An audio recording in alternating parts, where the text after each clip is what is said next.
Tensions have settled down a bit in Amarillo following the shakeup at City Hall. The problems that led to the tension, however, are still there. 3 new city council members seem intent on stopping the multi-purpose event venue from ever being built. That's one of 3 projects considered to be a catalyst for further downtown development. Now the question is, why do they want to stop it? And who's pushing them to do it? KMR Local 4's Kelly James follows the money for all the city councilmen. He joins us live in the studio with this I-Team investigation. Kelly, a lot of work. Well, Andy, the city has, of course, seen its share of controversies over the last few years, from things like Logogate to the animal control situation. But there was one of the things that seemed to have sparked the interest of opponents to downtown development, that, of course, being the FBI or alleged FBI investigation into the purchase of the Commerce Building. Now, the city paid $3.1 million for that building with the intention of moving West Texas A&M's downtown campus to that location. Now, however, just 9 months prior, that building sold to property developers for less than $1.7 million. That disparity was enough to get attorney Vince Nowak involved. He, of course, is the one who alerted the FBI about the irregularities, or at least he claims he is. And they allegedly opened an investigation. The only thing is we don't know for sure if they did, because the FBI doesn't generally disclose when they open or close an investigation. The FBI is not, they don't make a big splash when they open up investigations. Likewise, they don't make that big splash if they close one. If the allegations prove not to be true, what harm have you done if you've publicly gone out there and say, here's what we're investigating, here's who we're looking at, right? Doesn't do anybody any good. Former FBI agent Tim Reed says publicly discussing an investigation may also push any potential witnesses to clam up, as they may say. Now, that investigation caught the attention of new council member Randy Burkett. In fact, he tells us he decided to run because of that FBI investigation, or alleged investigation, although he admits he didn't know if there was anything illegal involved in that sale to begin with. Well, Burkett, of course, made a big splash almost immediately after joining the city council, asking for the review and possible removal of all 5 board members of the Amarillo Economic Development Corporation. Well, that seemed to catch many, including some of his supporters, off guard. And it was during the tensions that followed, Burkett posted this on his Facebook page, explaining how important the AEDC is, but he said he only wanted to put some fresh faces on the board, mentioning 3 names as possible replacements. This is the quote: "I have had a few people request to be on the board.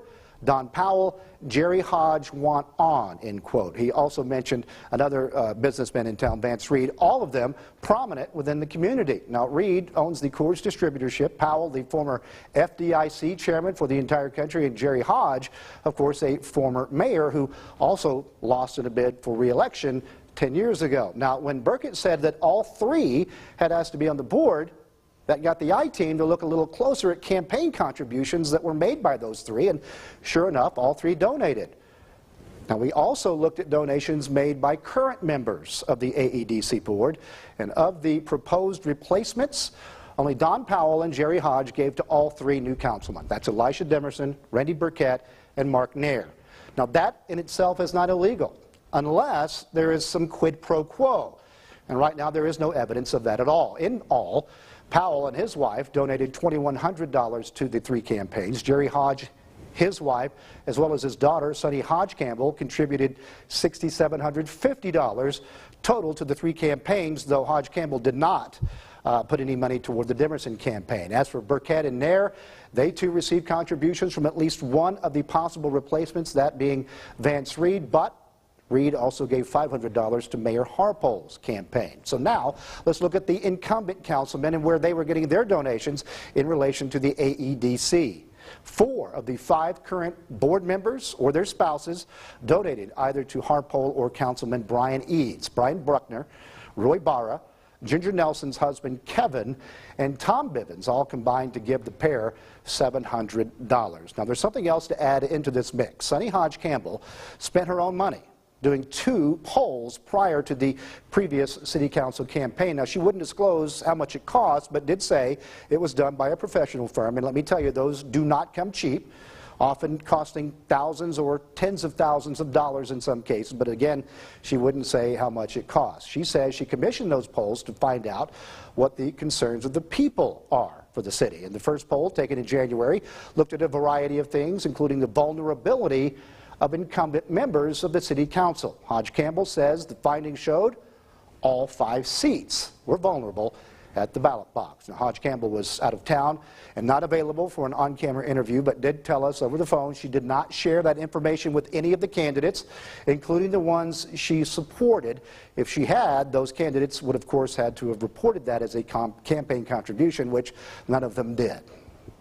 And I have now thought, oh my gosh, what have I done? That's just a taste of what some voters had to say to the new city council after Randy Burkett's call for resignations from the AEDC board on July 6th. Councilman Burkett and Mark Nair were no-shows for this joint meeting between the city council and AEDC, but Elisha Demerson was there, and he got an earful. The request for resignations from or the removal of the AEDC board was eventually pulled from the city council agenda.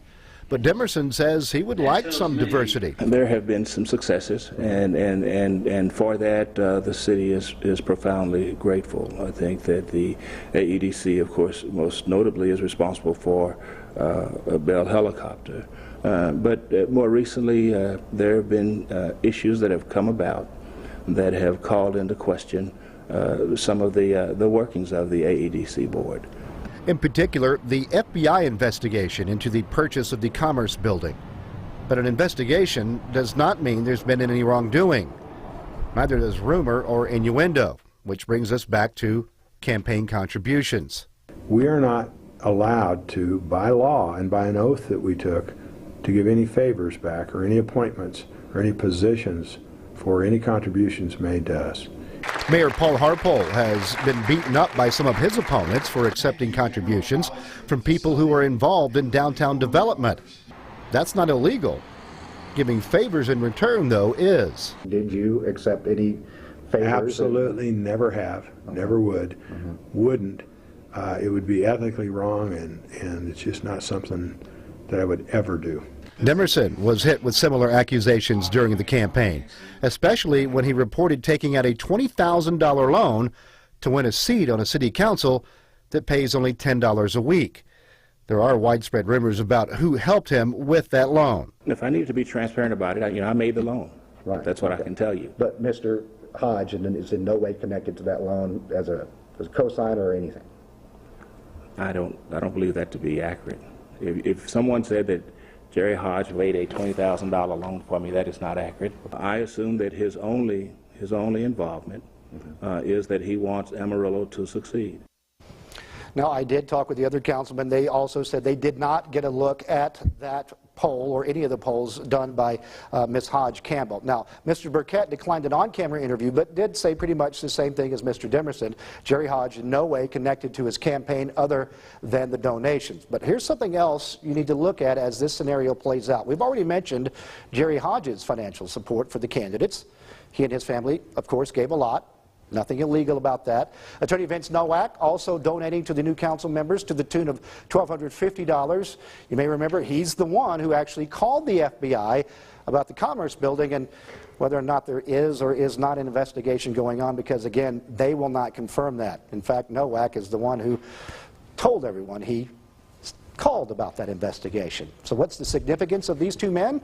Well, they are also big contributors to a specific purpose committee called Amarillo Citizens for Change. That's the political action committee that ran advertisements during the campaign asking people to vote out the incumbents, and at least 2 of them, pictured here, are dead set on putting that IMPAV up for a public vote. That is Councilman Burkett and Councilman Demerson. Burkett also says he's open to putting other past debates up for a public vote as well. For instance, he says if the people want to vote on red light cameras or the texting ban, previous debates that we had here in the city that were pretty intense, he said he'd be willing to put those up for a vote. Mr. Nair, however, said he has to say there's limits on what to put up for a vote to people. Live in studio, Kelly James, KAMR Local 4 News. Andy? All right, Kelly, thank you for that investigation. If they want to put the IMPAV up for a public vote this year, they're going to have to hurry. The issue has to be on the ballot 78 days before the November 3rd election. That means they've got until August 18th. Your full forecast up next.